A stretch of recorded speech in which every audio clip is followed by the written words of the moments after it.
Yours. 1 2 1 2. Hello. All right.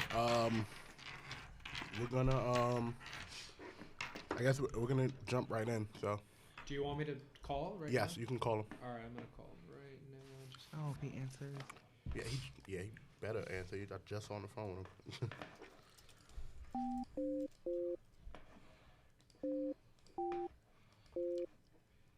Is it 9844? Yes. 9844.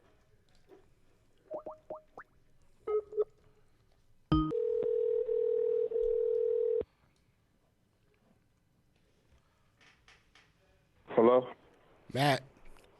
Yeah. All right, we're getting ready to record. So, are you stable? Are you ready?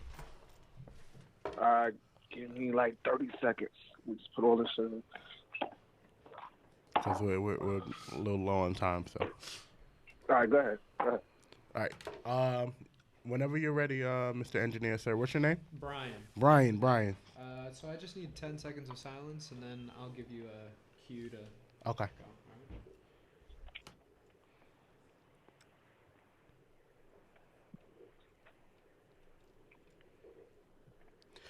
Yerrr. Yeah.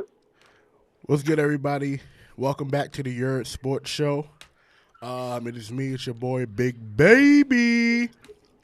In front of me, I have the lovely Queen Tavia, a.k.a. Queen Captain Falcon. Falcon Punch. And then coming back off of load management, we have one word, Mr. Larry Morgan. Thank you, man. Thanks for the concern, everybody. Yes, of course. I've been out of commission for a little while, man. Was dealing with some things, and then had to get healthy.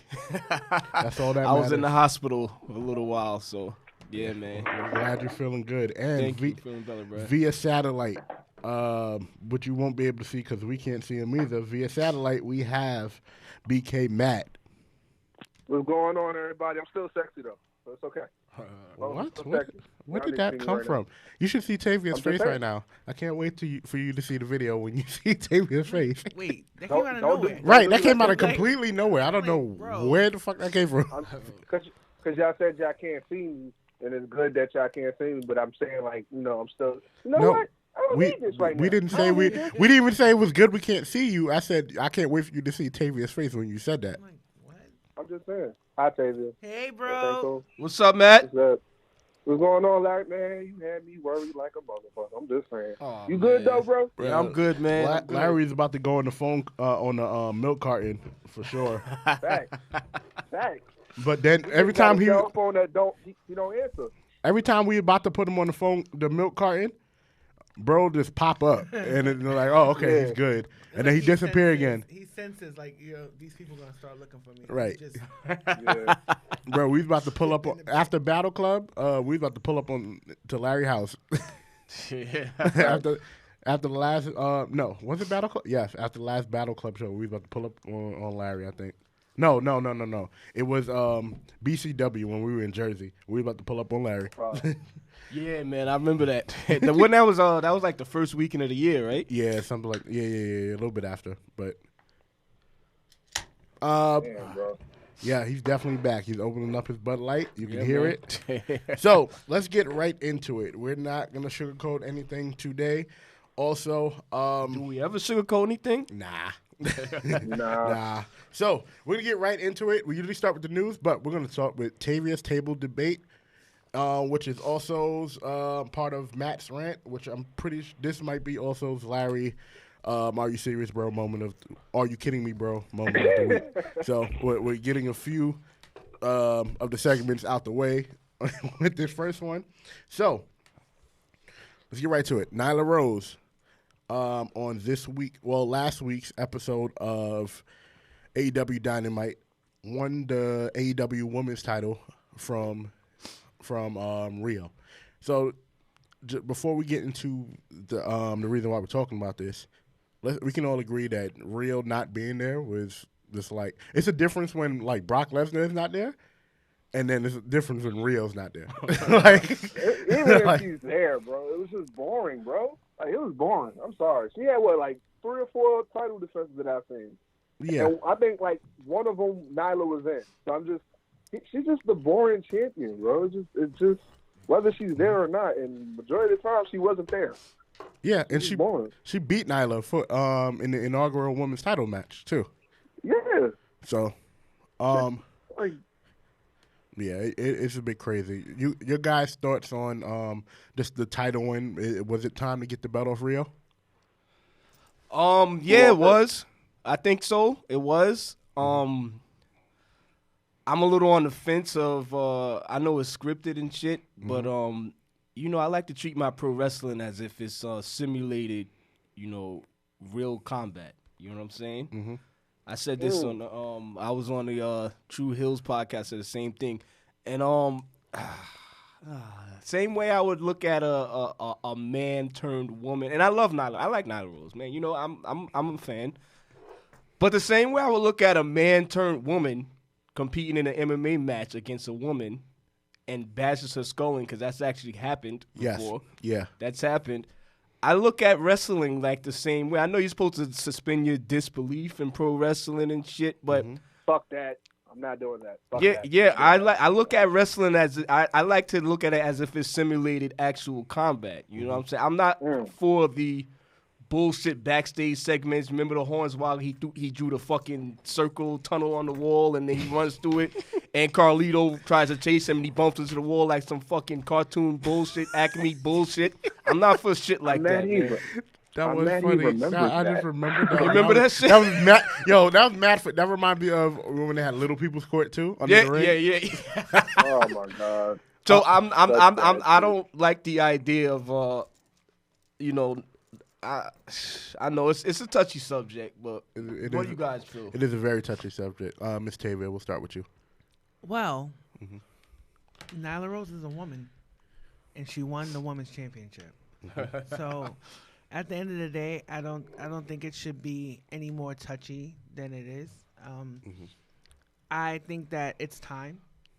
You get what I'm saying? For people who have issues against, I'm not saying for Larry, I'm just saying like some of the comments that I've seen have been very transgender bashing, and I think that that's trash, to be honest with you. Yeah. I think that if you have a chance to live the life that you feel that you need to live it.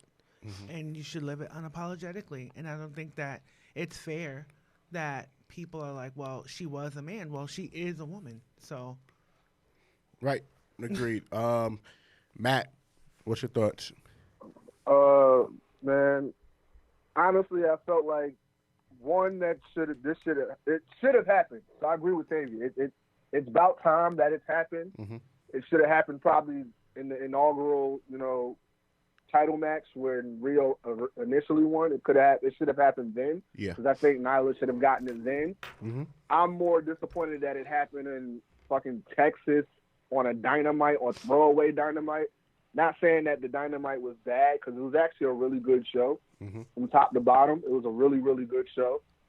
But I'm a big fan of Nyla. I've been a big fan of Nyla since the Independence, before there was an AEW. Yeah. So is she deserving of the title? Definitely. Yeah. I don't look past. I'm not looking at her past and her, you know, what she was born as. I'm looking at her for who she is right now, and that's Nyla Rose, the AEW Women's Champion. Yeah. I mean, I've seen the bashing on the internet, and it's fucked up. I mean, it's fucked up that it's 2020 and we're still talking about stupid shit like that. You know, I've seen the shit on Nyla, and I've seen the shit on Dwayne Wade and his son turning into a daughter. I'm mad that we're still there, like in life. It like you just need to accept people for who they are. Like, it's no different from anybody looking at me, and just because of the way that I'm dressed, I'm looked at as a thug or like a person that has a criminal background, and that's not even the case. You know what I'm saying? You're just judging. It's because of the break. Nobody judge you for who you are. Yeah. Why you got to judge somebody else? That's just, it's fucked up. I hate that about it. Yeah, it's fucked up for people to judge. I have the same way I had a problem with Tessa winning the men's title. I keep the same energy. You know what I'm saying? But I'm not going to sit here and bash Nyla Rose, because people took it a step further from having, I have a problem with a woman or a trans woman winning the woman's title to just bashing trans women, you know? Right. And I didn't want to do that. I'm not bashing trans women, you know? People are people. What do you call it? Dwayne Wade's son just can't, you know, he just, you know, identified as a girl, you know? So, I mean, it's 2020, man. As long as it doesn't affect you, then, you know, I mean, I identify as a demigod now, so, you know. I was meaning for you to explain to me what that means. I thought you were talking about Demi Lovato. I don't know. I don't know what that means. A demigod is a half god, half human, half god, Matt. Getting to Larry's point, the difference between Tessa winning the men's championship and Nyla winning the women's championship, Tessa won a man's belt as a woman. Right. Nyla won a woman's belt as a woman. And then when you got to the point, she's a woman. And at the end of the day, but do we really need to classify the world title as a man's belt? It doesn't. Well, here's the thing. Gender. So here's the thing on that. And me, Larry, and Wilkins had this conversation a couple weeks ago when Tessa was about to win the title. right? Yeah, when we knew it was coming. When we knew it was coming, regardless of her doing what she did or not. But here's the thing: wrestling has always been division based. Fighting in general has been based on divisions. Right. You will never see Ronda Rousey going against John Jones in UFC. No. You will never see Layla Ali going against Floyd Mayweather in boxing. Right. Right? That would be interesting, though. It would be interesting, but It would not be interesting. nah. I love Layla Ali. I love her as a fighter and more so as a woman, a black woman who's positive in the black community and is a real good model of a black woman. I love her. I don't want to see her get her ass whipped by Floyd Mayweather. God, you guys are insane, man. Nah, I don't know. I think she Floyd might like beat to it. put his hands on women anyway. Right, so he at do. the end of the day, So was it is like about a time a bad woman who can put his hands on her come back. right? Man, I don't even think she'll be able to hit Floyd, bro. Let's be Because he's honest. little as hell. Right. She'll be swinging over his little ass. Yeah, right. But It would be a sight for sore eyes. You can see like the black in women's eyes. And I'm pretty sure she would get 1 or 2 licks in before. yeah. Yeah. And then get into Dwayne Wade's daughter. It's the fathers who are not real fathers to their children coming out and speaking all this nonsense about Dwayne Wade's daughter, and I think it's trash at the end of the day. Right. I think if it's not your kid, it's not your business. Right. And reeling it back into Nyla, again, my personal opinion, it doesn't matter to me because, like I said, outside of meeting and knowing meeting Nyla, and you know, know her through Facebook for way before she got put on. Again, she's been the woman for the longest time. I for a while I didn't know she was transgender. Me neither. I literally just found out last year. I really didn't know she was transgender. I'm like, oh, this is I thought it was this just is a brolic ass woman. I thought it was a big like awesome Kong right. type. I saw her you know? as I see Nia Jax. I see Awesome Kong and shit, I yeah. see the other Kong from Japan. Like as I see Havoc, as I see Havoc Death Machine. Like when I see her. When I see them, I just saw a bigger woman. Yeah, she puts in the mind like a China. Like like so. When this is all going on, I'm just like, I understand. Yes, you were technically biologically born a man. You did your surgeries. You did what you had to do. You did what you wanted to do and you went by what you identified as. Yeah, you did what you felt was right. Right. You identified yourself as a woman. You are a woman. It is not the same as if Larry decides. And I'm speaking about Larry because Larry's like the biggest dude here, the biggest one of us here. You're bigger than me, Dre. Nah. So that's like if Larry decides, you know what? I'm tired of playing football with guys. I'm still a dude, but I'm gonna identify myself as a woman. Not doing any of the changes. Just like I'm a woman now. That's not But the that same. doesn't happen. Right, and it doesn't happen. Yeah. But that's how people are taking it. Exactly. That's exactly how people are taking it. And it's not fair. Like, and it's not that. It is someone who's been identified herself as a woman and who is now biologically a woman now winning the women's title. Again, it's a lot of back and forth with this because of, again, everybody's thought process. But at the end of the day, you're not going to change the result. Nobody's going to change the result. Can't take it away from you. her. Can't take it away. If you don't like what's being put on TV, Don't watch it. Don't watch. It's okay to have an opinion. but don't be like I've been saying in the Don't Facebook be groups. ignorant. Don't be ignorant. Don't be ignorant about disrespectful. it. Hell yeah. Don't be ignorant. Don't Because be everybody's disrespectful. like, oh, it's like a 300-pound man beating up an 80-pound. So what would be the difference if it was Awesome Kong? Right. Or You're gonna Nia call Jax Awesome doing Kong it. a 300-pound man? on. No, you're not. You're not gonna call Nia Jax 300-pound man. No, you're not gonna call any bigger woman. And plus, let's be real. Fucking Rio is like weighs as much as probably one of my legs. Like, come on. She's 96 pounds. I heard Jim Ross say it on the show. Right. She's 96 pounds. And So how the hell she ended up beating Nyla the first time makes no fucking sense. It's the magic of That- pro that's- wrestling. right, but it's the Here's my exactly. rant. It's the magic of pro wrestling. But again, Hold up, wrestling. Hold up. Before you end that, since we speaking realistic, Larry, Yo. would you take 10 lashes to fight a nigga? Yeah. If a nigga I really You would wanted to take fight. You would take 10 lashes to fight somebody. Yes, I And would. you not losing nothing. So we've been on this for weeks about the last We couple. still on The it. Cody still on Rhodes. it. Yeah, I The seen Cody that. Rhodes I thing. seen that in the hospital. From the hospital bed. So again, I my laughed. thing is again, Cody. Not taking This I get the lashing. My only problem with it is that the story isn't as developed as it's supposed to be.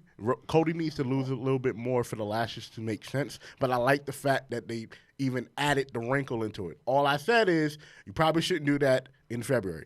You probably shouldn't do that in February. The way the cancel culture is, people are quick to be like, "Oh no, that's racist."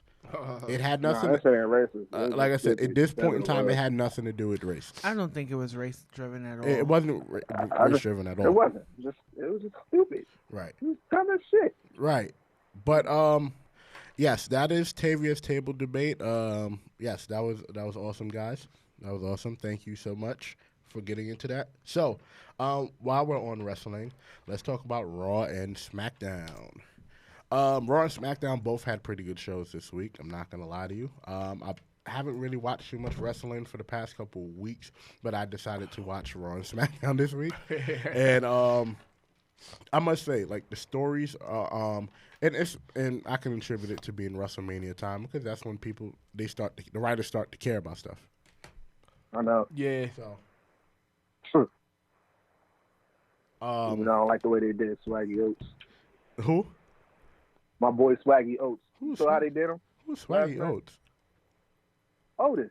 Oh, Swaggy Oates. yeah. Oh, so yeah. Swaggy I didn't watch So Raw or SmackDown this week, Right. but I heard about what happened to Otis, Yeah. to Big Otis, man. sad. Happens It's every so day, B. it's sad. Like, Happens every day, though, B. Like, man, the nice guy always finishes last, you're man. trash, but And then you had a dick douchebag like Dolph Ziggler comes in, swoops, and steals played- your girlfand, bro. right, he plays that so well, and because And he, he probably does. is, Because he probably fucking is in one. real life, yo. Yeah, that's crazy. But what else? So this week on SmackDown, this week on Raw, well, which would be last week, Ricochet defeated Bobby Lashley and is now the number one contender for Brock Lesnar's. Not Universal. I'm so used to him having that. Yeah, The WWE title, the yeah. WWE World Heavyweight Championship, and they will be facing each other a week from Thursday. Yep. By the time this podcast Sweet comes out, Saudi money. Sweet Saudi Blood Money, the fifth.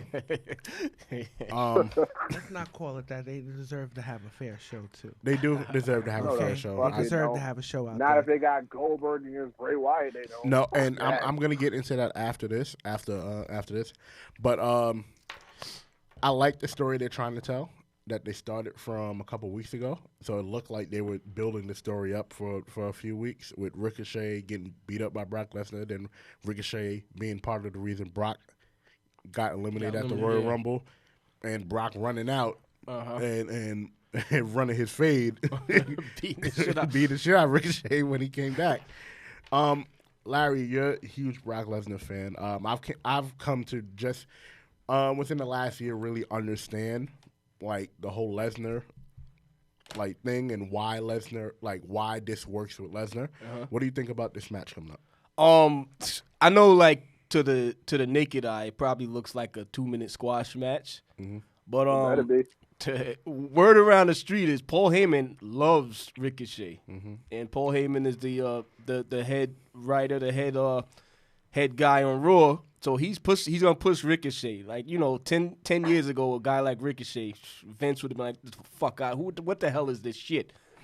But Ricochet is talented, and I think it's gonna be a solid match. To be honest, I think it's surprisingly gonna be a solid match. They're gonna like Finn Balor versus Brock, Daniel Bryan versus Brock.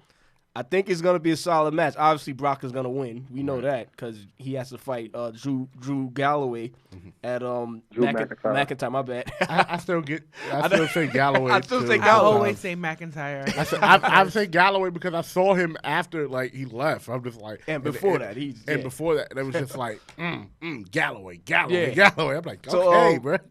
I can't wait for that match at WrestleMania. I like my muscle guys in the spotlight. Right. But Ricochet, I think is gonna be a good match. Ricochet is gonna show his talent, showcase his talent in that match. I like it, man. So I know Matt has to go. So Matt, we'll go to you real quick. What do you think about this match coming up?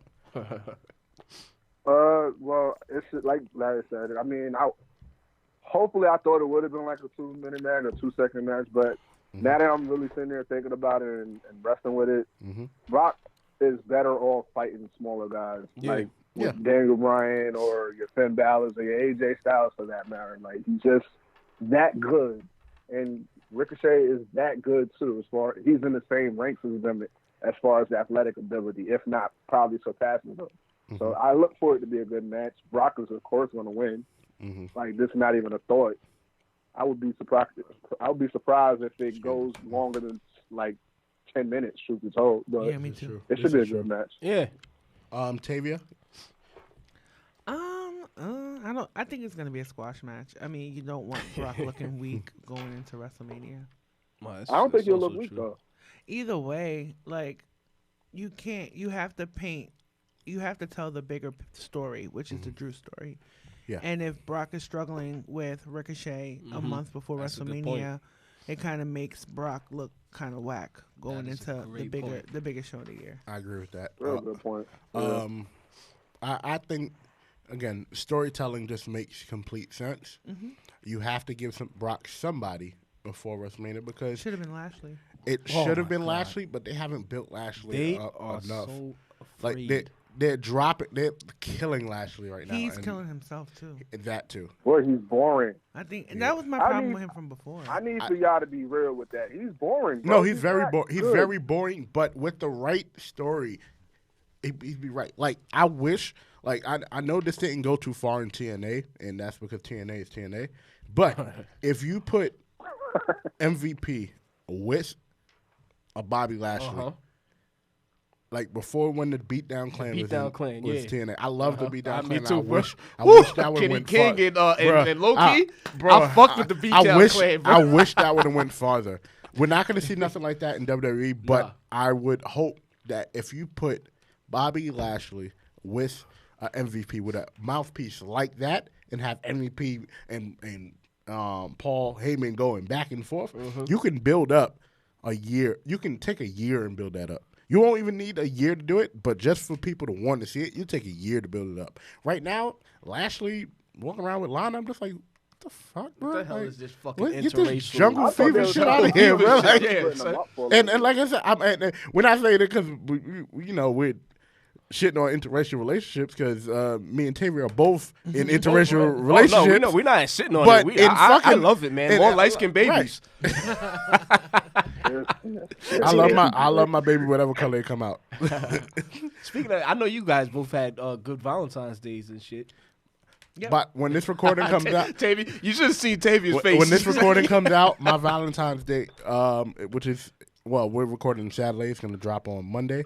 So we're celebrating Valentine's Day today because we both had to work. So Legit. Well, this is side piece day, bro. Yeah. it's not side piece that you gonna stop, dude. We call it. When you gonna have to tell that to Amanda when she walk in here. I don't want no smoke. All right. Nah. She got that Actually, Sandra I'm on going deck. out. I'm going out today too. See, look. But we all Is Tavia a side piece? No, we know y'all are in committed relationships and shit. Tavia got kids. The only piece by my side is my Glock. But Oh, Jesus. Matt, I know you have to go. I know you work. You're a hard working man.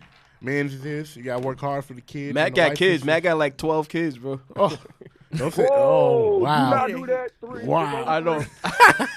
You timed that by 4. Jesus. But Matt, it was good to have you on. Of course, you know.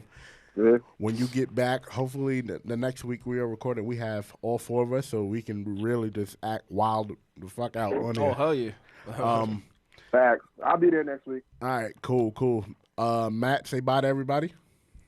All right, y'all. peace, Stay bro. low. Yeah. Yeah. Easy, yo. Yeah. Yeah. Make sure you hang up because we can't hang up because we don't got no fingers over here.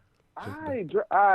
The soul of R&B. Oh, if I was mad, I wouldn't hang up at all. I just be Right, Matt would do that, and then He would be. and then we'd be having to talk with him when he get here. So Matt, the audio quality because you did not decide to hang up. The thing is, Matt, I thought you was gonna be here, and I brought you a beer, bro.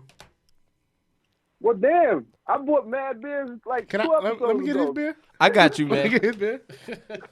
Try to get But it. I got you, bro. I'm gonna be there next week, man. Matt, you listening? And when you watch it, hold on. I hate you, Jerry. It's good. I hate you so Nah, I much fucks right with now. Matt because Matt always brings my Fiji water for me. Yeah. I got y'all next week, bro. All I right. definitely got y'all next week. Thanks, bro. All right, bro. man. Take I'll care, holler at y'all, brother. yo. All right. Make that money, bro. Yeah. Yeah. All right. So, as we continue on with the wrestling portion of the news, Oh, Matt didn't rant about AEW. no, he did a little bit. Oh, he did. He did a little bit. We kind of tied in the AEW review with what we were speaking about, but we can go to that now. Actually, what do you guys think of this week's episode of Dynamite? I seen a little bit of it. Jeff Cobb is kind of the bounty hunter. FNU. Cobb. Is he fat? He's low key fat, but he's not like He's not like Samoa Joe fat. He's like athletic fat. Well, Samoa Joe is solid. Fat solid. No, he's solid. Well, Jeff Cobb's a lot more solid than he's like fullback fat, bro. You know? He's solid, bro. He's But still FNU though. I like the promo from my guy Santana from the hood and shit. You know, that was a real good promo. Like I like that. And the eye for an eye match, but Jeff Cobb debuting was kind of cool. You know, I like the things that AEW is doing. You know, they're doing some good things. I can't wait to see where they're gonna take this whole storyline. My only problem is I don't want them to make the Inner Circle kind of like NWO, where every fucking week they add in a new member. Yeah. You know? Yeah, That's what I'm afraid. That's the only thing I'm afraid of. That I am afraid of. So it would have to. You would have to start subtracting after a while. You would start have to creating some disagreements inside the inner circle. I see LAX being the first to go. They'll probably turn face, you know, and feud with Jericho and Guevara. So real quick, you know, Guevara, what the hell, whatever. Guevara. Sammy. Tavia, what's your take on Dynamite last on Wednesday? Last Wednesday. I didn't watch it. Okay. Gotcha. Sorry, guys. I don't really. Yeah, Tavia's been a busy woman. She'll get into that busy stuff in the news in the coming weeks. I watched it.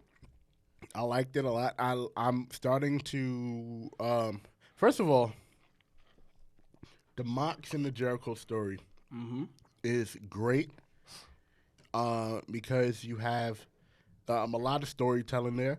And to be my complete opinion of John Moxley, and I'm sure people who hear this or watch this probably gonna be like, "What?" John Moxley is just pretty much Dean Ambrose unleashed. Absolutely. He's not a whole different person. People are making it seem like, John Moxley's way different than Dean Ambrose. No, he's the same person. Same exact person. He has more freedom to be who he wants to be. You spoke about Santana. Boy, oh boy. Shouts to Joakim of Battle Club. Battle Club Pro. He has a show coming up too.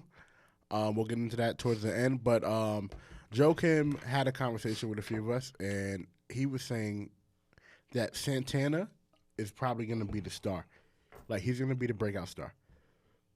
Of the two? Of the two. Yeah, I can see that happen. He has the most charisma of them both.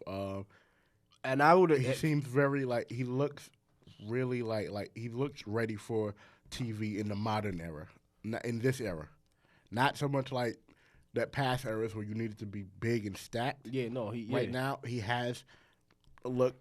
Him being from New York, people are always intrigued by people who are actually from New York, and he's from the hood. He's not just. And from, he's mad New York. Right, Listen to mad both New of York. them. Listen to They're both of them talk. They're both mad New York. New York. Yeah. But yeah, the tag team division is getting. They're moving much better in AEW. It's getting much better.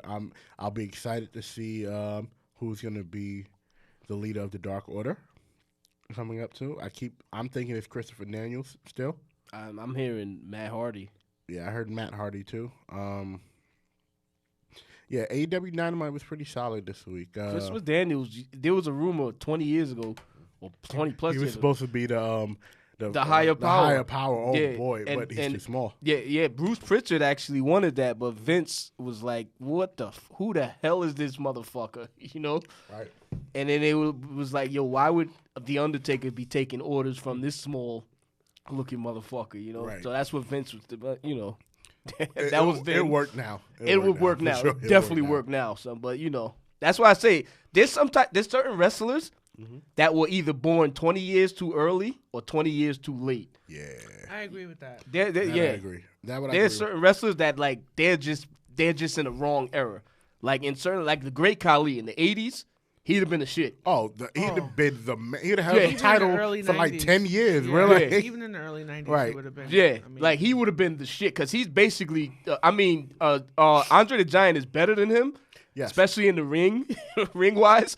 But he would have been Andre, or almost like Andre the Giant in the 80s. He would have been a couple steps below Andre the Giant. He would have been. Well, they tried it with the Giant Gonzalez. Well, yeah, he just sucked. I'm sorry. terrible. He had 3 left feet. And then you got Christopher Daniels, who if he was like 27 today, he'd be like the top star in the world, like a Kenny Omega or Zack Sabre, you know. Yeah. So,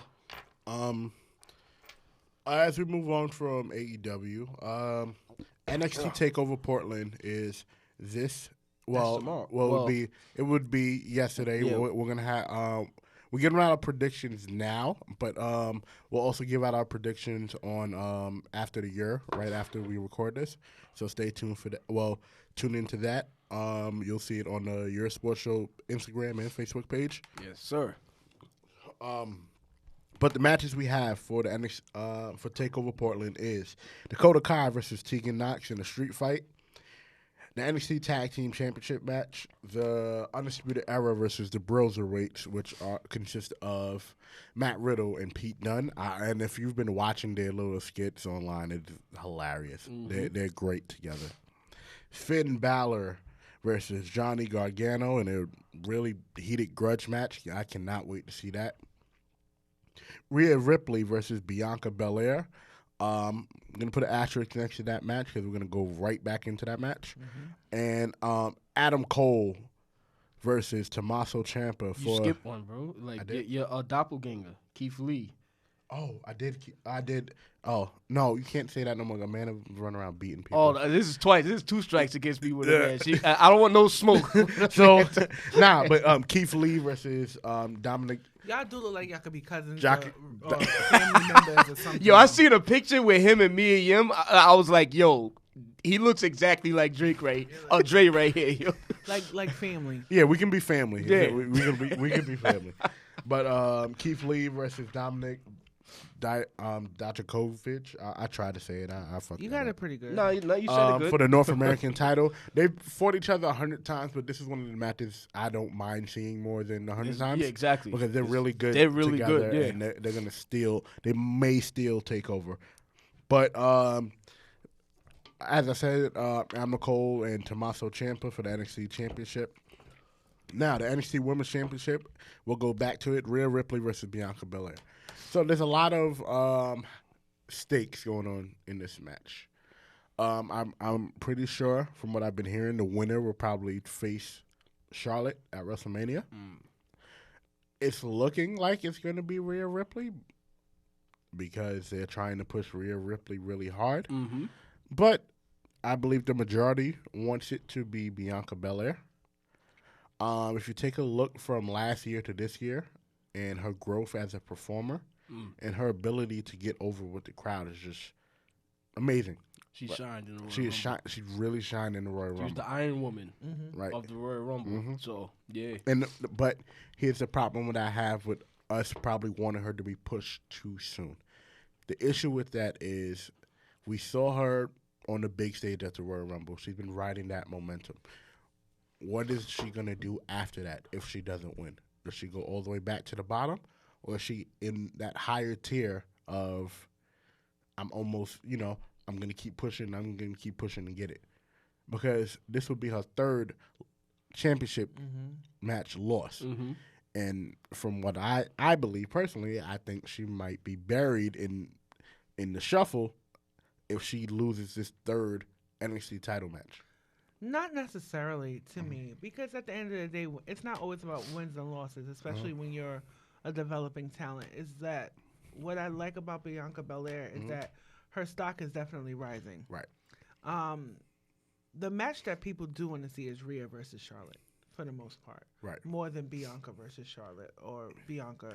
Yeah, I think whatever. people want to see it. I think people just would want Bianca to win. They want Bianca to win the NXT Women's Championship. But in terms of the match they want to see at Mania, yeah. But I think if Charlotte does beat Rhea for the championship at WrestleMania, this startup with Charlotte disrespecting Bianca is a good first feud coming back post Mania.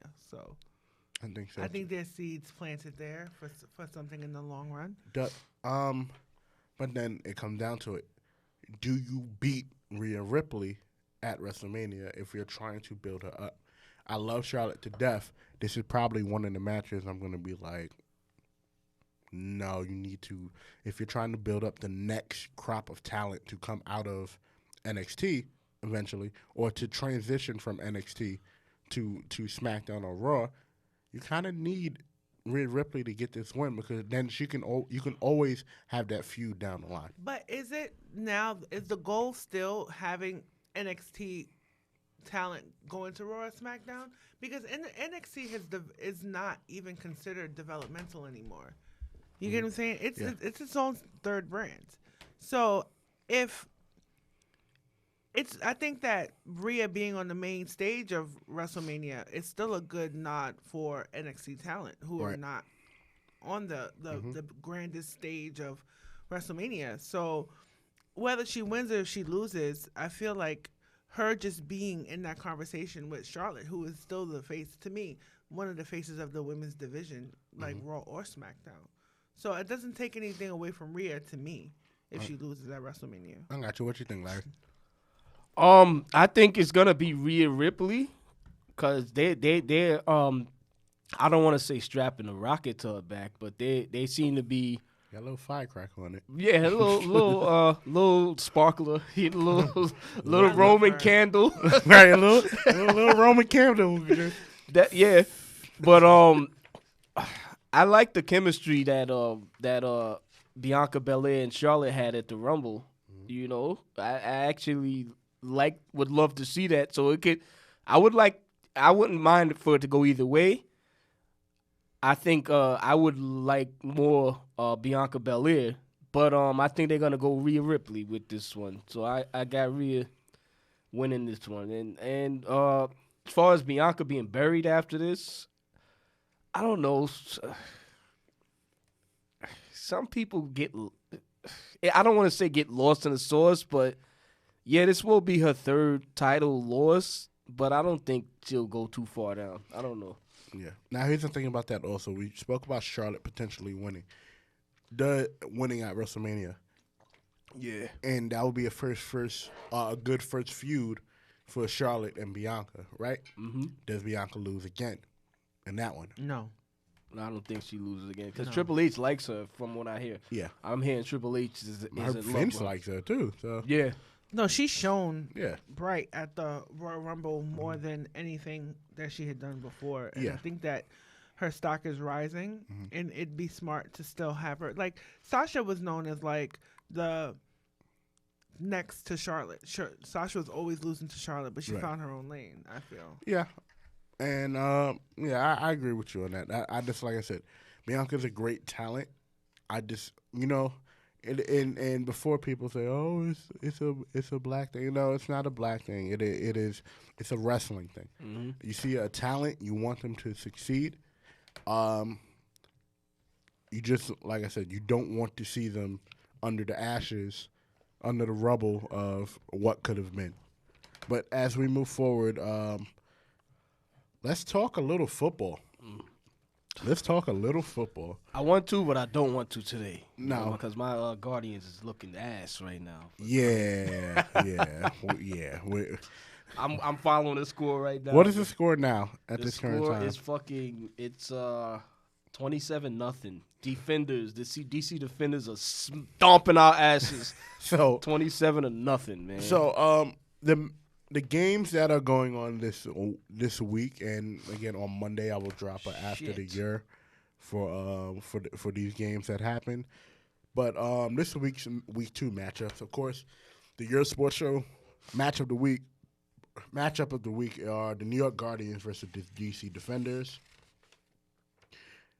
the Tampa Bay Vipers versus the Seattle Dragons, Dallas Renegades versus Los Angeles Wildcats, and the St. Louis Battlehawks versus the Houston Roughnecks.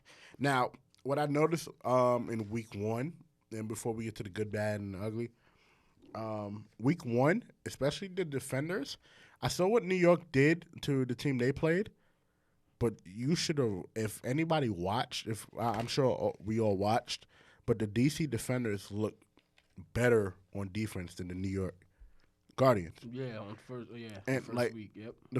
And not to take nothing away from the New York Guardians because they did a whole lot of little shit, but DC looked like they were playing defense, like they were locked into the defensive end of the field, and their name is Defenders.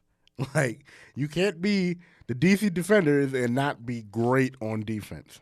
As we can see now, because the DC Defenders are up 27-0. What did you guys think about the first week of the XFL? I'll start with Tavia. I thought it was really good. Honestly, I thought it was entertaining. I thought it was, it was cool. It was cool. It was cool. Yeah, it was good. Larry, as a football player yourself, what did you think? I actually loved it. It's looking like it's not gonna be a joke like it was in 2001. The XFL was a goddamn joke. But the past last weekend, I actually liked it. Especially every year I have this withdrawal after the Super Bowl, and it's like, oh, what do I do? But the XFL is a nice little change of pace, a nice little better than nothing type of thing. But it exceeded my expectations. I liked it. No flags every 2 plays and shit after every hard hit. Some of the rules I think is interesting. It's gonna make for some real like exciting moments, like the extra point. It's no extra point kick. It's if you want to go for 1 point, it's from the 2-yard line. You want to go for 2 points from the 5-yard line. If you want to go for 3 points, it's from the 10-yard line. So you can actually score 9 points after a touchdown. So it's gonna make for some good strategy and some exciting moments. I liked what I seen. The New York Guardians, we had Matt McGloin as a quarterback. He played not only did he play in the NFL, he started in the NFL. He started for the Raiders for 7 games. So we looked pretty good last week. We don't look good this week going on currently. But I actually liked it. It was good. I like it. I think this time around it's gonna last, the XFL. So I was impressed. Mm-hmm. Can't wait to see more of it. Yeah, I loved it. I loved it a lot. The rules make sense for the XFL, and especially the kickoff rule, which I'm everyone is saying it. I'm 100% sure the league, the NFL, will take that. They will take it It's Or some version of or it. some version of it. Yeah. And it's to me, it's a lot safer that way.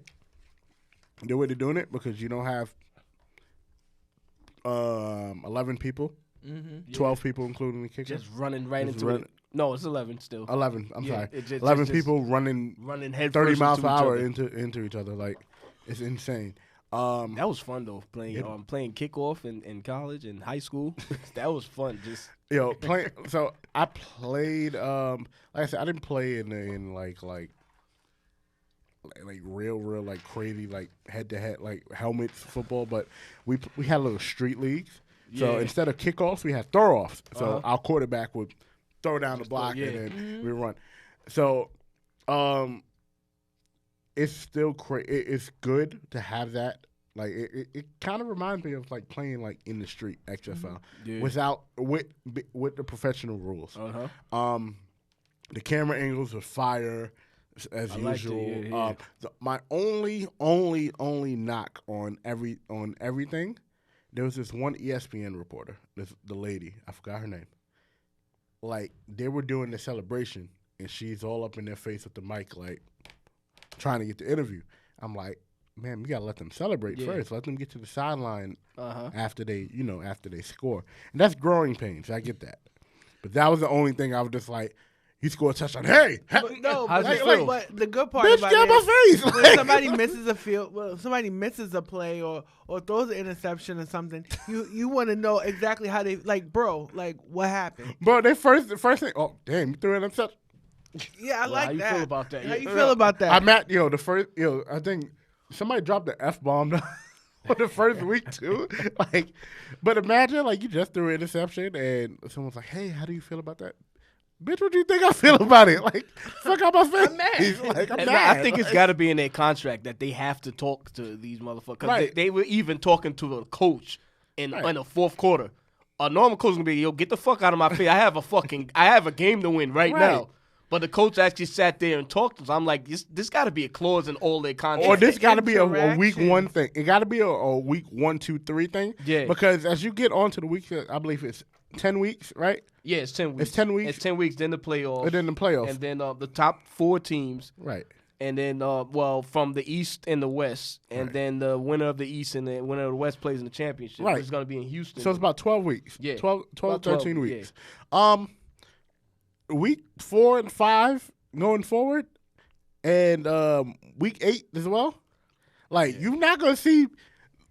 oh, how you feeling? This is the fourth quarter. Y'all in a 1-point game, and it's 3 minutes left in the game. You're not gonna see that while the game is going on. Yeah, because the coach is gonna be like, "Yo, how you think I'm feeling? I'm in the game. 3 minutes left, down a touchdown. Can y'all get out my face?" It's immediate engagement. I think that's really good. It is really good. I'm waiting for that one player's personality to show. I'm waiting for that Ocho Cinco. I'm waiting for that Terrell Owens to pop up. I'm waiting for that Antonio Brown. Not exactly, but you know what I mean. I don't think it's gonna happen because a lot of them are just they look at this as their second chance, so they're trying to be on their best behavior. Yeah, a lot of them. So I spoke about this earlier in the week. Colin Kaepernick, too expensive for the XFL, and I agree. I agree because. People have to understand this, and we'll move on after this. People have to understand this. XFL, regardless if it's backed by one of the richest men in the world, Vincent Kennedy McMahon, it's still a startup company. Vince McMahon is not putting all of his money into the XFL. He put a solid $1 billion, I think, into it. It's a solid $1 billion, yeah. So,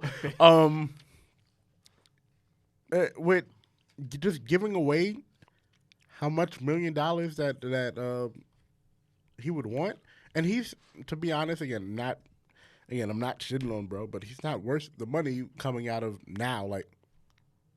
Worth what money? XFL money? How much is he wanted? $20 million. Do you know the average salary for an XFL player? I thought it was under $100K.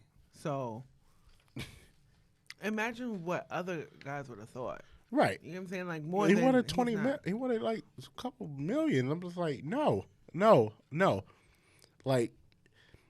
Again, me as an owner, I would, if he's willing to go down on the price, okay. But come on, $20 million. But 55, $60K That's like a regular everyday job. Like people get up. Motherfucker, I Right. make $60K almost. Like I make bro. more than that. I but, make like, more. Right. Yeah, I make more I've than that. made Yeah, 60K. It's like Right. yeah, bro. But you also got to take into account there's no sponsorships right now. Yeah. There's no sponsorships. Right. That's where most of the NFL get his money. It's not Roger Goodell like, yeah, here y'all go. No, it's all of the sponsorships. So after this year, you'll see the sponsorships kind of jump up. right. But I know Larry is not a big fan of Kaepernick Mm-hmm. or whatever, but he is still an NFL caliber talent. He is. A backup. He's still he's the like I was telling Matt before. Like I can name a few starting quarterbacks that he's better than. Like who? Like Trubinsky, he's better than Darnold He's to not me. better than them. He's better than Trubinsky. He's better than Darnold to me. He's better than Fitzpatrick to me too. You get what I'm saying? He's better than The numbers don't lie He's though. well the month. I'm pretty. We'll go through the numbers, but Right. Some We're gonna- we'll do a whole pretty episode sure. of We're that. gonna Yeah. have a Colin Kaepernick episode coming up within But the don't coming disrespect this guy. So what? The thing is, Yeah. you gotta go up to this dude and be like, it's like asking Michael Jordan to play in the D leagues, even though he's been out. It's like really, weeks. No, yeah. even though Kaepernick is no Jordan. But I'm just saying, it's like asking somebody of prestige to like. But again, I don't think they ask him. They were kind of just like mulling around, like, "Hey, if you decided you want to play for us, what is your asking price?"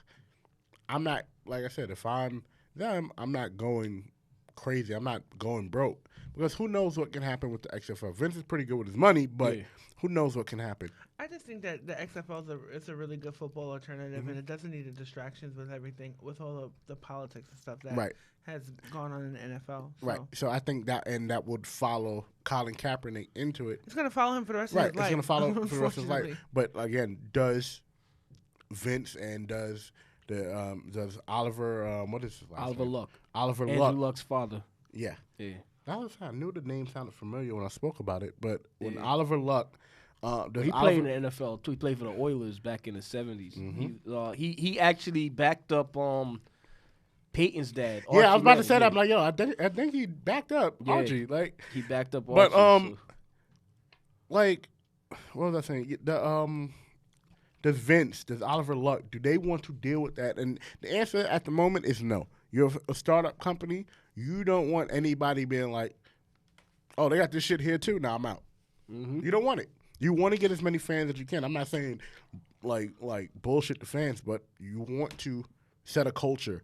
Right. But even though his anthem protest was very politicized for the wrong reasons, I feel like it's the same thing when people love to switch a narrative around. Yeah. It wasn't because he hates the United States. It wasn't because he hates, Republicans or hates Trump or whatever the case may have you. But, when people are like pit bulls with narratives. Like, once they sink their teeth into something, no matter what you say, they already have it, like, locked in. So, I can't see Kaepernick in the XFL ever. You get what I'm saying? I think that right now they have something good and they could keep building off of this. So, Yeah. Larry, your thoughts on Kaepernick in the XFL? And we'll move on after this. Same thing I said about my thoughts on him in the NFL. Like, a lot of teams don't want to take the risk of that circus show and distraction. it's a damn shame that's a circus show in a attraction, and there's guys out there beating up on their women That's true. and getting into bar fights, and that's There's not, way worse, but and there's way worse stuff. Exactly, it's You feel way me? worse Like, stuff. The thing is, though, Like- those players who are doing that can actually help an NFL team win a There's championship. some that's Kaepernick not. cannot. There's some that aren't. There's some that aren't. There's some that aren't. The NFL it's not about black and white. It's not about red or blue, Democrat and Republican. It's about green. That's the color they and a lot of these teams are like, Kaepernick can't help us win a championship, and like the distraction that he's gonna bring doesn't equal his talent or what he's gonna bring to the table. A guy like Ray Rice could help the Ravens. He could have helped the Ravens win a championship. A guy like Alden Smith could have helped the 49ers win a championship. Yeah, all these other people, Mike Vick, they all could have helped. But they didn't. What you call it? Ben Mike Vick got Roethlisberger. Mike Vick got a second chance. He Yeah. never won. Well, You Ben know what I'm saying? Roethlisberger. So they're looking at it. These are championship. These are top level players. Kaepernick is not a top level player. So would you still give him a chance? You should still give him a chance because the quarterback stuff is kind of the well is about to start running dry in a little bit. Where in the NFL? In the NFL, yes. Yeah. It's you gonna run. You got these kids coming out of college. got The the guy kids- from Clemson is Right. Yeah, but pretty they good. still need some type of grooming and time to get into their skills. And at the end of the day, I still felt that Kaepernick should not have been blackballed for taking a stance. I think that it's highly politicized for the wrong reasons. Yeah. And then but he ain't no XFL. No, Nah. he's not. You also got to realize Kaepernick is a 33-year-old that's taking 4 or 5 years off. So. Yeah, and that's definitely part of it. The reason Yeah. why But I 4 or would. 5 years without getting your body fucked up either. That is true as well. So Well, yeah. Because it's 33 and Eli's 37. That's two different 30s. Well, Eli's 39. Yeah, I thought he was 38. Wow. I He's don't think 39. Yeah, he was born in 81. But as we move forward, we're going to stay on the NFL real quick. And before we get to a little bit of baseball, yes, we cover baseball sometimes. But Yo, watch when July comes, bro. when July comes, Larry's going to be all over these mics. He basically going to be leading the show. Now we don't. Nah. We also got the Olympics too. Yes, So I can't wait for the Olympics yeah. as So well. I'm still mad about the one journalist that didn't vote. Give Derek Jeter the unanimous. it's vote. always got to be one person. Always, that's It's like- yo. Somebody did that to Steph Curry this one of the years, yeah. and someone did it to LeBron too. It's always got to be that one. Oh no! Somebody did to LeBron like, oh, I vote Carmelo Anthony. Yeah. Nigga, what? It's always got to be that one motherfucker One. that wants to go viral. Oh, look at me, everybody. I'm different. Yeah, come on, man. Right. Fuck that guy, whoever he was, man. And if you're listening to this shit, whoever you are, fuck you. Go ahead, guy. I'm sorry, man. So this is the only piece of NFL news we're pretty much covered because we covered the Brady stuff, and I'll cover it throughout the week and everything like that. But Myles Garrett, he was reinstated after his little tussle with Kyle Rudolph, the 13th string quarterback of the Steelers. they got that motherfucker out of the fucking laundromat. Apparently during the right, right, he was playing double dutch. He was like, "Your arms look good. Come on, throw the ball." he probably underthrew the ball and was like, "You got it, You got it, man. But there was a little He looked tussle like he worked between. at a deli somewhere. For real. He like he owned the deli. Yeah, like. facts. But him and Myles Garrett got into a little altercation on Thursday Night Football, November 14th, Browns versus Steelers, where it was quote unquote a dirty play, and Kyle Rudolph actually hit Myles Garrett in the nuts. I think, think too, and Myles Garrett got mad, so they're kind of pushing and shoving. Myles Garrett grabs and pulls Kyle Rudolph's helmet off. Mm-hmm.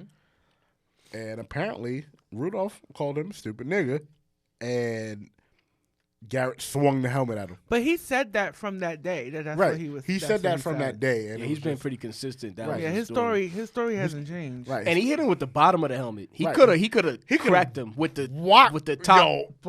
He hit him with the bottom of the and he knew what he was doing. Right. Yeah. We could have been saying rest in peace, Kyle Rudolph, right now. Like, like we talk about CTE and all that other shit, bro. His whole head would have came over. You hit him with the damn Steelers logo.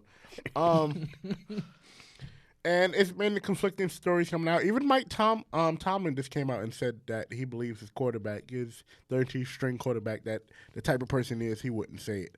Now we don't know. We're not in the huddle. Say that. Yeah, you got to defend. You got to defend. You got to defend him. your guys. So But again, in the other way, when it comes down to the N word, it kind of just like it's a touchy subject, especially in 2020, man. especially in 2020. It should be a touchy subject. It really should Yeah. be. Anyway, Hell yeah.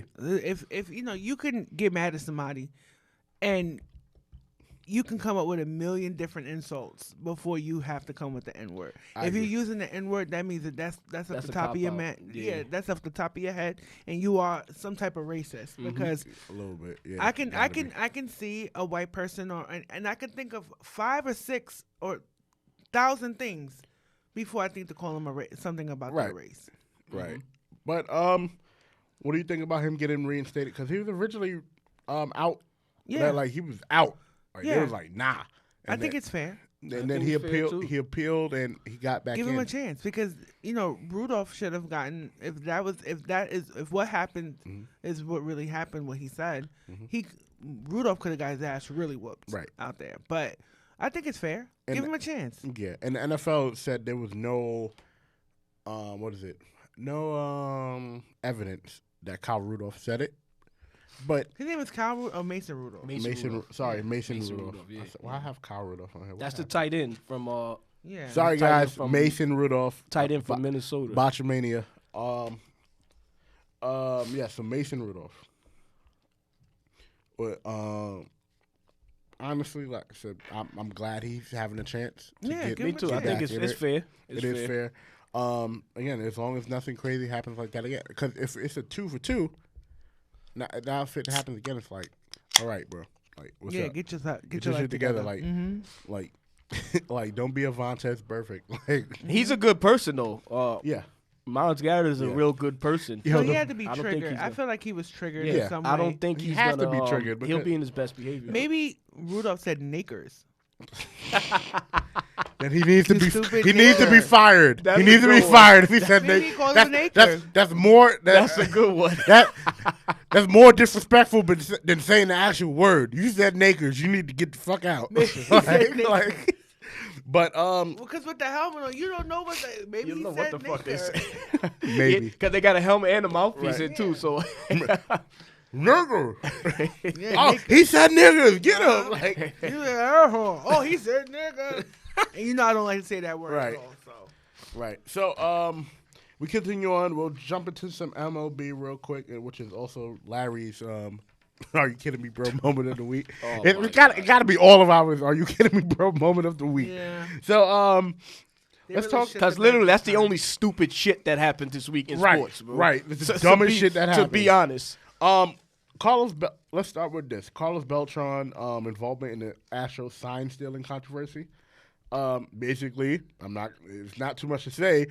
Carlos Beltran was the ringleader of it, and go ahead, bro.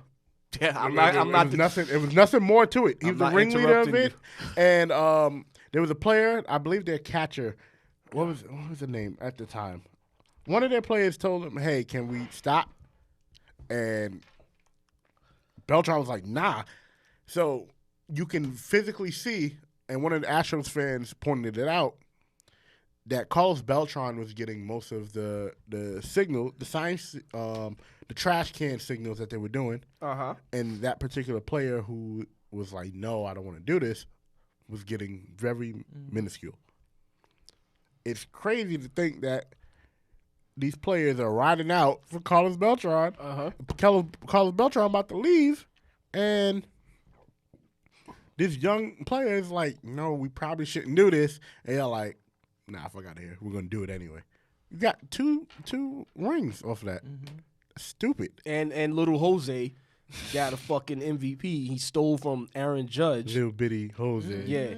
Little Jose. And even Garrett Cole, who's our new pitcher, our new ace pitcher in New York now, he played for the Astros, and he came out and said he knew about it. Bro, the Yankees should have jumped him when they came in the clubhouse. They should have beat his ass.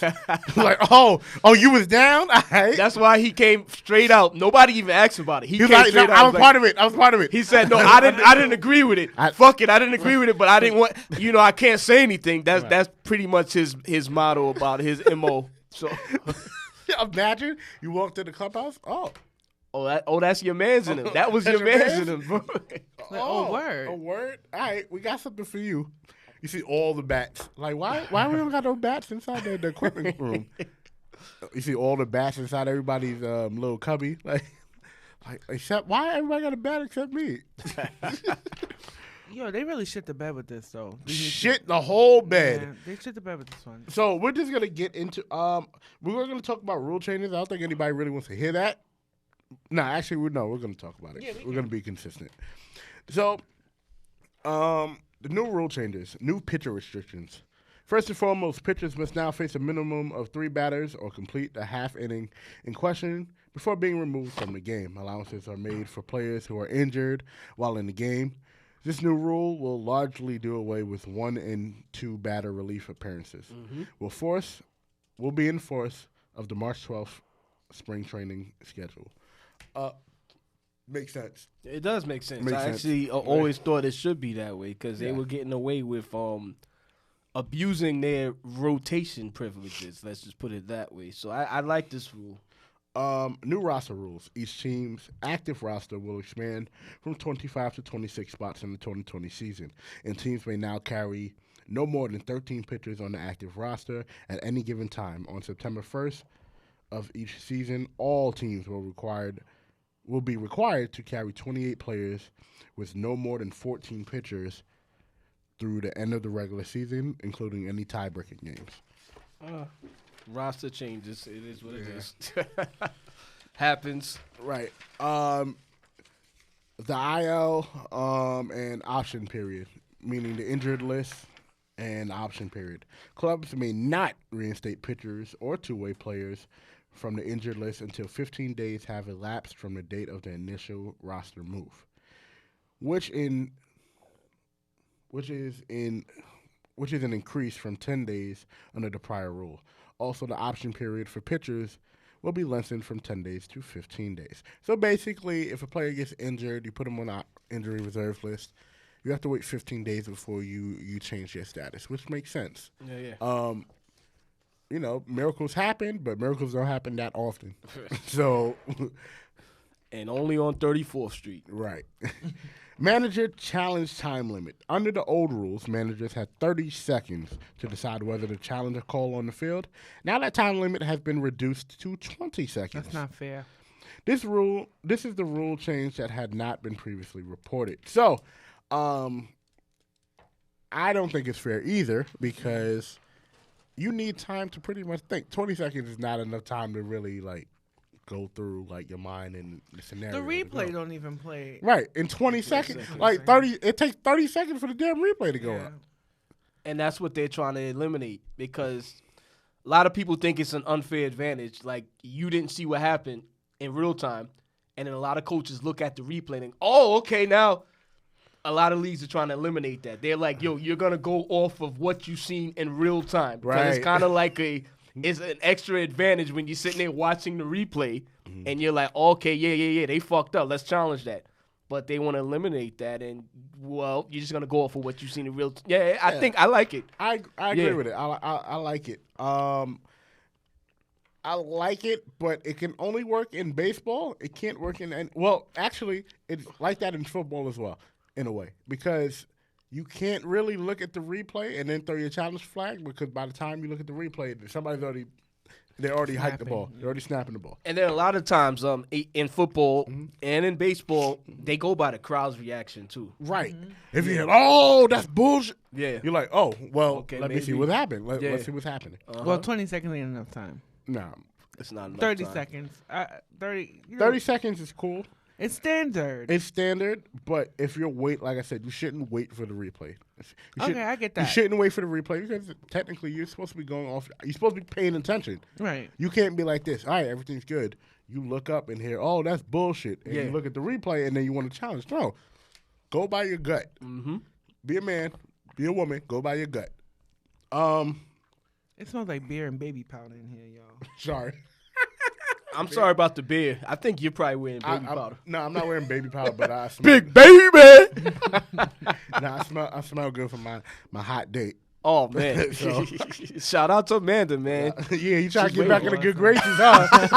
Yeah, shout out to Amanda. I love you, right? You my best friend, man. I can't wait. That is my best friend, man. So let's get right into it. Larry's, are you kidding me, bro?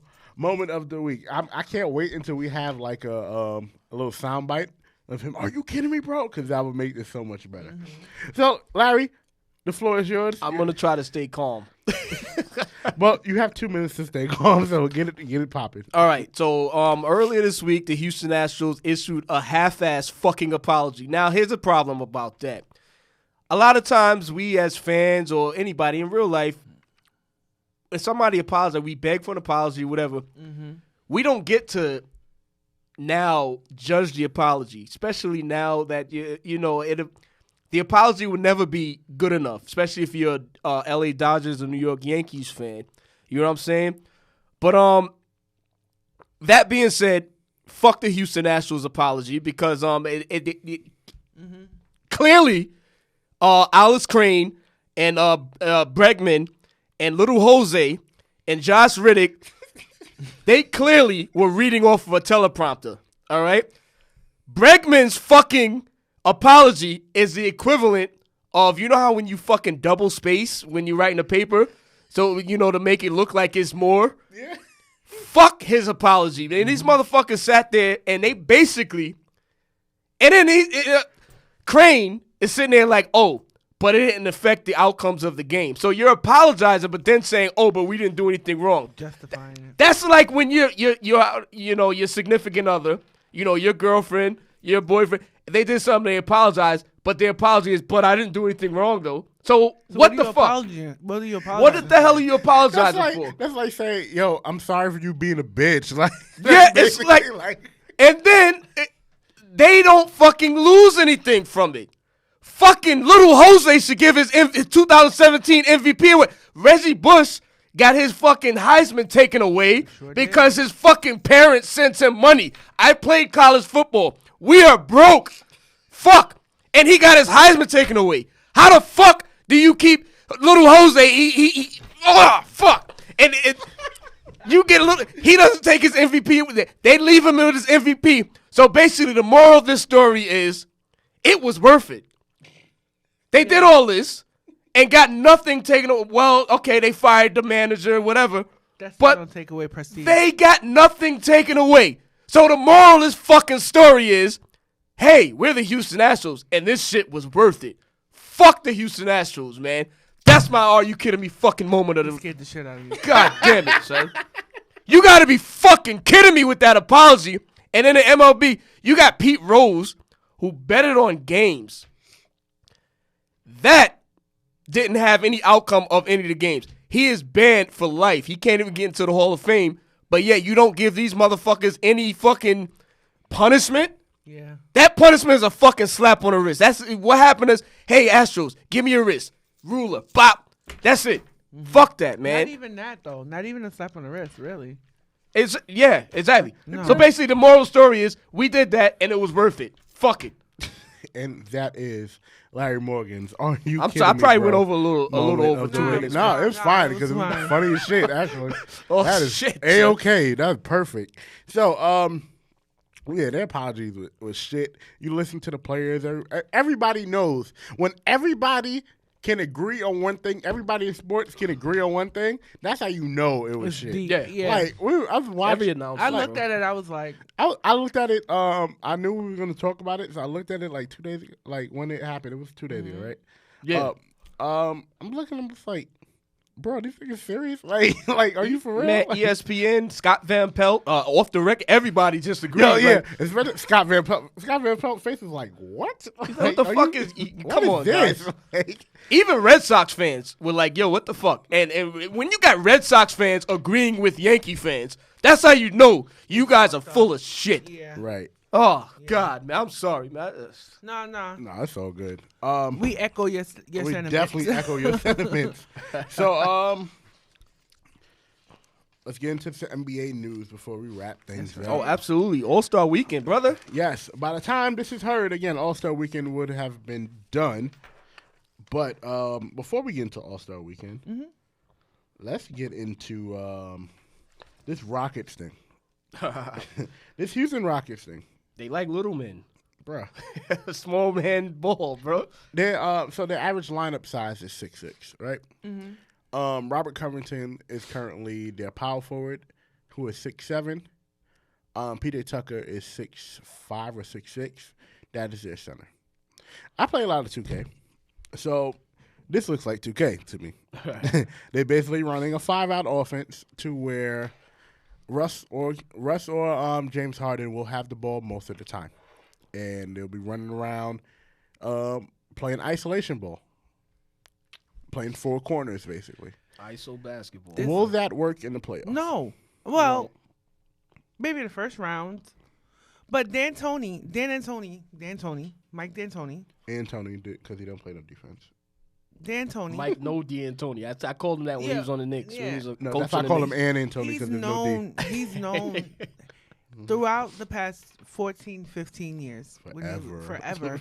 He's known for small ball. Yeah. He's known for fast and furious offense, very little defense, lights out shooting. That's not going to get you a championship. Even a Western Conference championship. It's not. It's not going to take you past the Clippers. It's not going to take you past the Lakers. Mm-hmm. It's not going to take you past maybe the first round. You're right. I agree. I think that they're going to run into a team because as it sits right now, if we look at the standings, the Rockets would have to go against the Jazz. Mm-hmm. They might beat the Jazz, to be honest. Mm-hmm. But they let's beat just Utah. say it's Lakers-Grizzlies. The Lakers beat the Grizzlies. You think that fluke-ass win that they got against the Lakers the first game? It's different from a series. Yeah. Yeah, series is It's different. It's not football when it's any given Sunday in the playoffs. It's one and done. Right. Basketball and hockey and baseball, It's always best up. 9 times out of 10, the better team is gonna win that series. Right. You know, Yeah, the better on paper team or the team with a better record or whatever is gonna win that series in these sports. Yeah. Me personally, I don't think if you're not gonna work out. And this is D'Antoni's last season with the team anyway, so go out with a bang. Go out with a bang. So I'm looking at the standings right now. I'm gonna go through them real quick before I ask this next question. In the West, it's the Lakers in first, Nuggets in second, Clippers in third, Jazz in fourth, Rockets in fifth, Thunder Okay, in sixth, Mavericks in 7, Grizzlies in 8th. That's your playoff teams in the West. Mm-hmm. Your non-playoff teams are the Trailblazers, the Spurs, the Pelicans, Suns, Kings, Timberwolves, and Warriors in that order. So Golden State. 3 years ago, if you would have told somebody Golden State and Cleveland would be last in their respective conferences, they probably would have slapped you, bro. I believe Cleveland because I know LeBron would stay in there, but not Golden State. But out of those teams that from 9 through 15, which one has a chance to sneak in the The playoffs? Trailblazers, I feel, or I wouldn't count out the Spurs, but the Trailblazers, I feel. Lillard is kind of busting ass. Yeah, he's Tony Lillard, yeah. playing crazy right now. I Damian think, yeah. Lillard's playing lights out basketball, Mhm. and they could be the 8th seed if they keep going the way they are.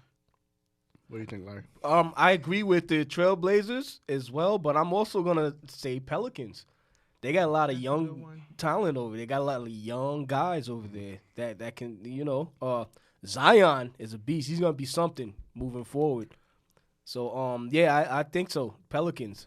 It could be the Pelicans, but I'm gonna go with Trailblazers as well. And for the Eastern Conference, They're lousy on that side, but anyway. Always, man. the Bucks stand up top of the East and the NBA with the best record, 46-8. Right under them, 6.5 games behind are the Raptors. Then the Celtics, the Heat, the Sixers, the Pacers, Brooklyn, and the Magic. That's your 1 through 8. 9 through 15, Wizards, Bulls, Hornets, Pistons, Knicks, Hawks, and Cleveland. I'll already answer this question. I think everything's gonna stay how it is. Yeah, in I'm the about to East. say I don't see no change. I don't see no changes in the I don't East. either. I would like to say the Knicks sneak in, but They're not 17 sneaking and nowhere. 30 they're 17 and 30. They're not sneaking nowhere. They're 29 and a half games behind the first place yeah. team, and that means they are 7 games behind the 8th seed. If they make the playoffs, that means That like means a lot of everybody got to get motherfuckers. sick. People in the Magic, G League, Brooklyn Nets. like the G League players have to and the NBA players have to switch roles. It like the East is going to stay where it's at. Yeah. So All-Star Weekend is upon us. This is one of my favorite weekends because All of ours, man. all the festivities, the players get to rest. Some of them get to rest. Some of them get to show off their talents. Dunking contest. Oh, the dunk contest is what I'm always looking forward to, but it always hasn't been good. So, just to go through All-Star Saturday night real quick before so I can pull it up and the festivities. Saturday. Yeah, a lot of that is tonight, man. Yeah, I can't wait. My New York Guardians took an ass whipping. His final score is 27-0. DC Defenders. Fuck. I told you, DC. I said it last week. DC was real deal. Their defense looked good. Well, they got the perfect name, Defenders. So their defense was good last week, and obviously was good this week. They shut us out. So man, oh whatever. man, oh You gotta bounce back. man, from this. oh man. So Taco Bell Skills Challenge. It's the first thing. Bam Adebayo, Patrick Beverly, Spencer Dinwiddie, who I believe has won it before, Shea Gilgeous-Alexander, Chris Middleton, Derrick Rose, who is injured, Domantas Sabonis, Pascal Siakam, and Jason Tatum. Out of those names, who's winning? Oh, I don't even know, bro. I can't even. So, just when the video comes out, you can see the faces of Larry and Taylor. They're like, "Yo, who are these people?"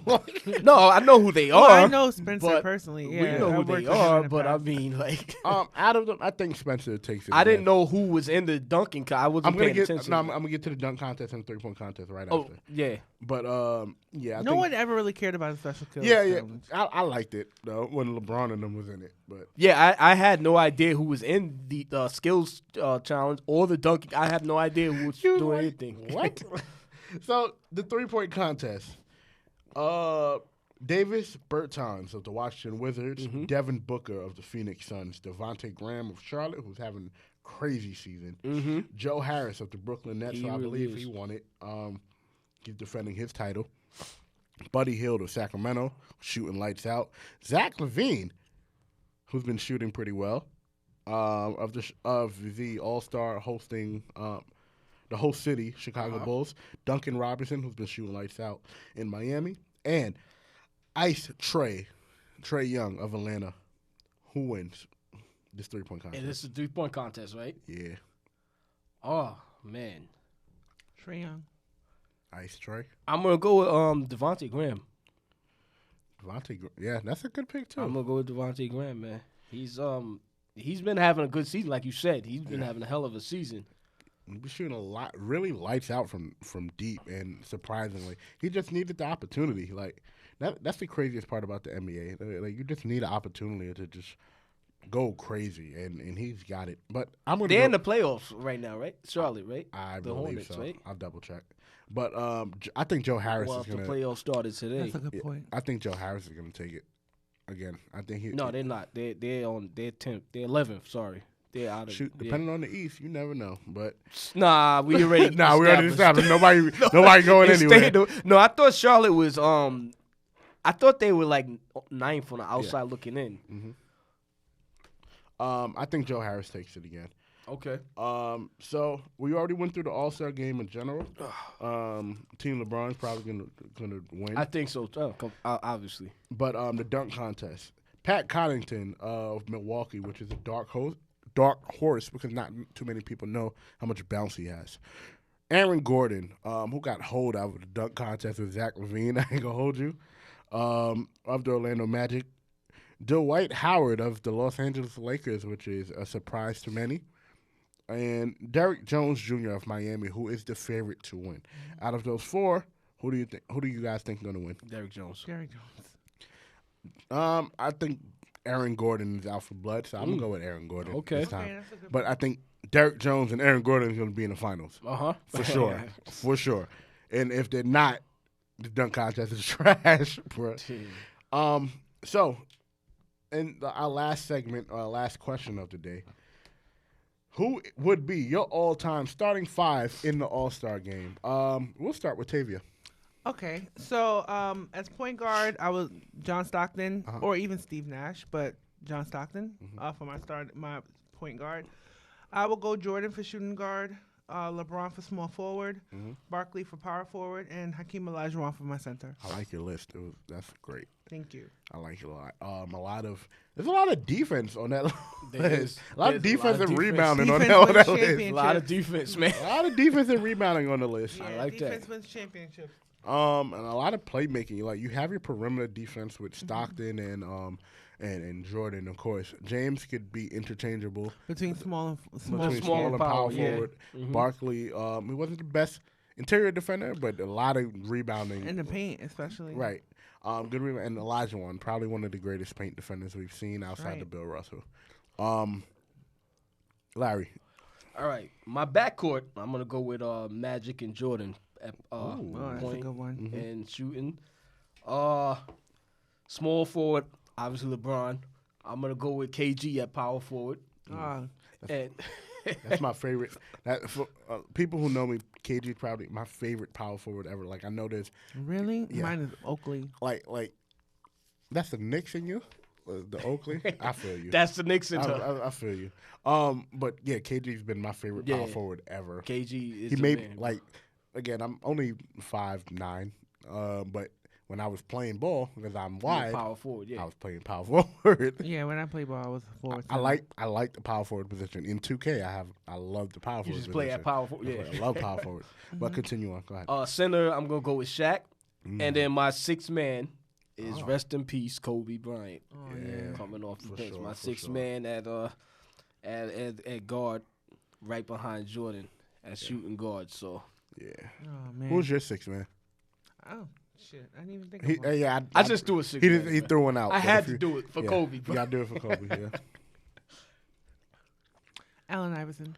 Oh, good, nice. That's a good one. That's a good one. Hell So, I'm gonna start with my sixth man, and I think my sixth man as well would probably be no, actually, my sixth man would be Larry Bird.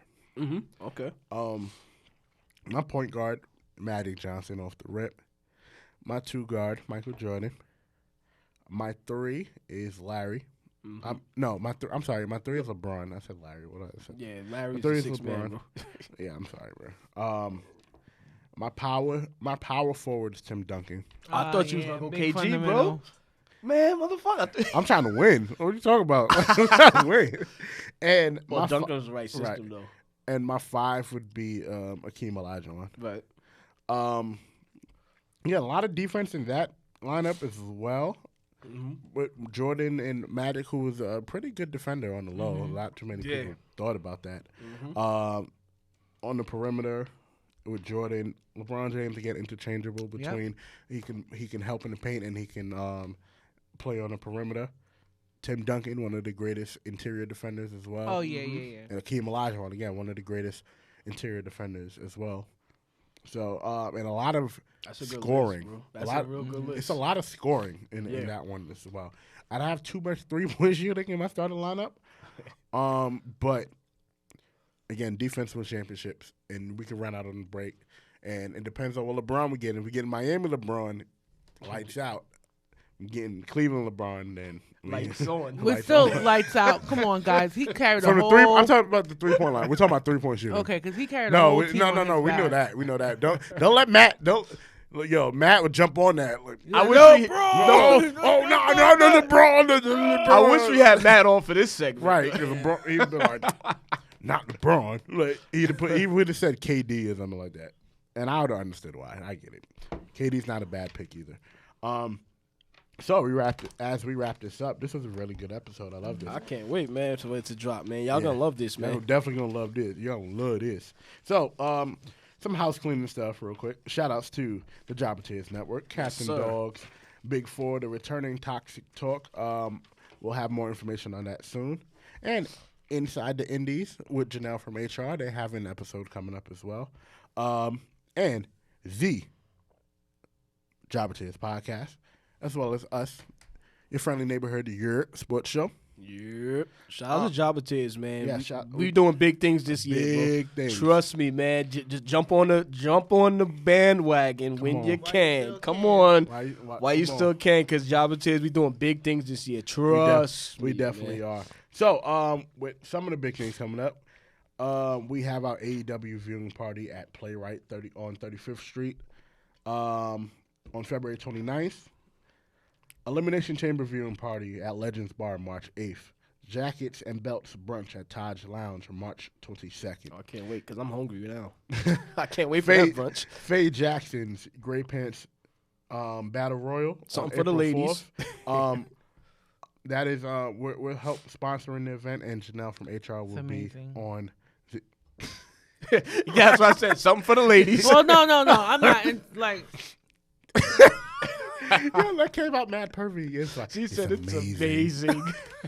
No, it's amazing for by surprise. Janelle. No, I meant it was amazing for Janelle to be co-hosting. Tavia's like, I'm a one-man woman.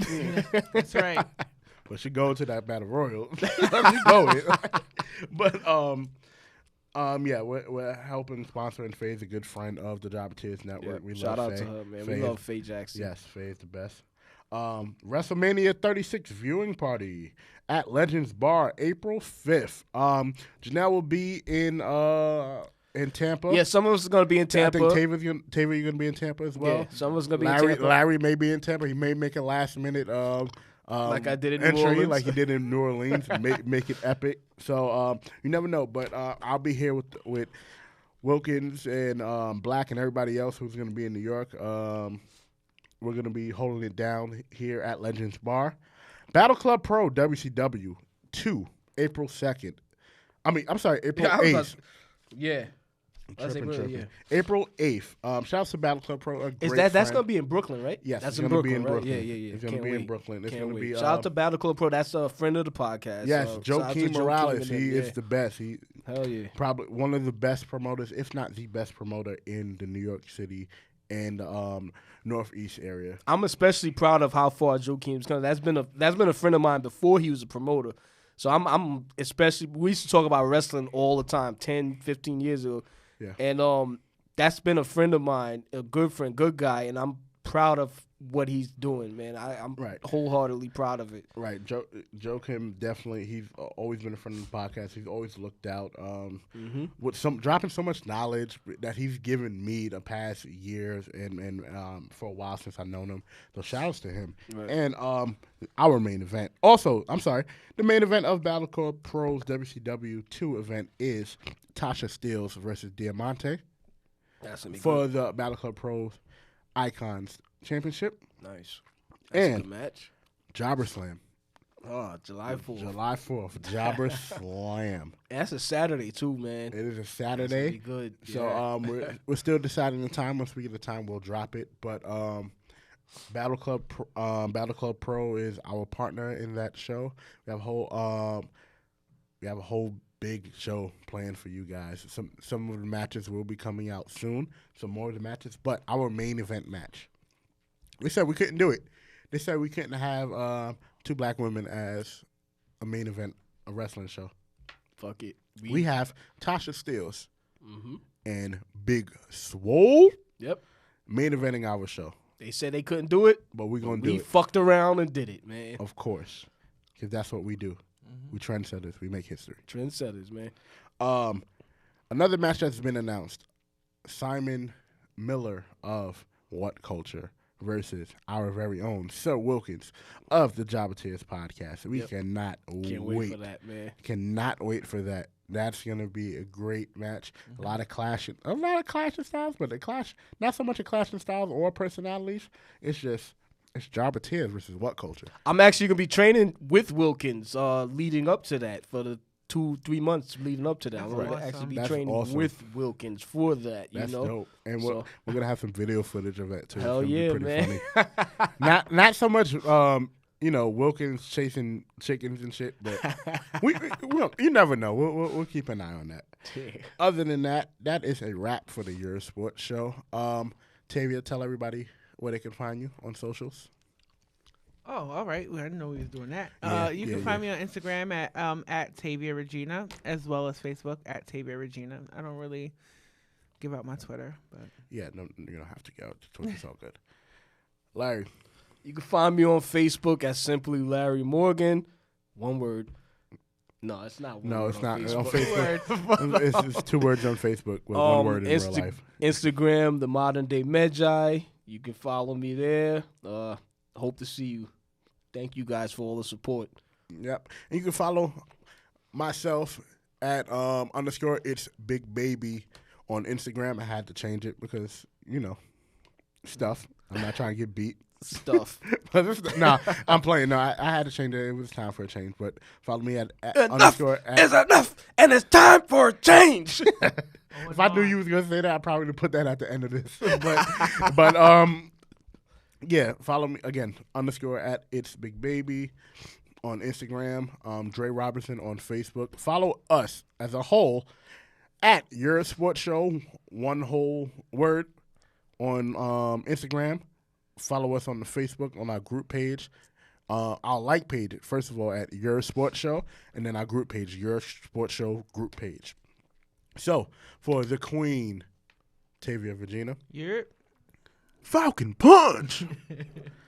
For the modern day Meta J. Medjai. Meta J. Medjai. Bruh, enough is enough. Stop playing it. I'm sorry. The modern day Medjai. It's called Medjai, bro. I just said it He again. said You're not Meta gonna get- J. I said Meta J. I fucked up. My phonics is a little off today. He said Meta J. For the modern day Medjai, the legend, one word, Larry Morgan.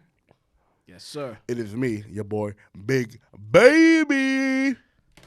Signing off. All right. Is it? Well, enough is enough, and it's time for a change.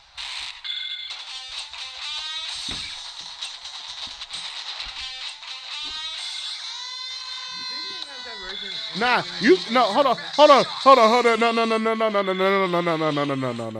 No. We're not gonna end it on that one. Hell no. That's not the one. That is not the not the one. one. That is not the one. What are you doing? That is not the one we playing here.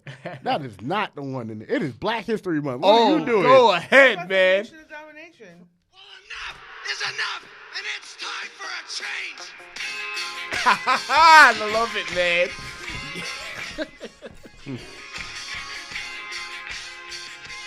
Can you believe that was like the origins of the rock song? Yeah, Right. I was telling people, I'm like, yo, the Rock's music is literally the Nation of Domination Yeah. music, bro.